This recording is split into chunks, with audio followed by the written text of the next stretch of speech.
ఆలయంలో తవ్వకాలు జరిపారంటూ రమణ దీక్షితులు చేసిన వ్యాఖ్యలపై టీటీడీ ఆలయ ప్రధాన అర్చకులు కృష్ణ శేషాచల దీక్షితులు మండిపడ్డారు. బయట నుంచి స్తంభాలు తెచ్చి ఆలయంలో ప్రతిష్ఠించారని, ఆలయంలో తవ్వకాలు చేపట్టారని, పూజా కైంకర్యం జరగట్లేదని రమణ దీక్షితులు చేసిన వ్యాఖ్యలు అవాస్తవమన్నారు.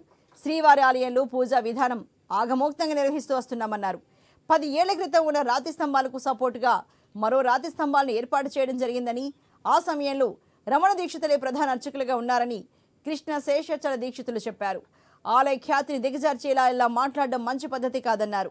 ధర్మారెడ్డిని క్రిస్టియన్ అంటూ చిత్రీకరించడం తప్పు అన్నారు. అనవసరమైన గొడవలు వద్దు అనుకునే ఆయనపై చర్యలు తీసుకోవట్లేదని కృష్ణ శేషాచల దీక్షితులు తెలిపారు.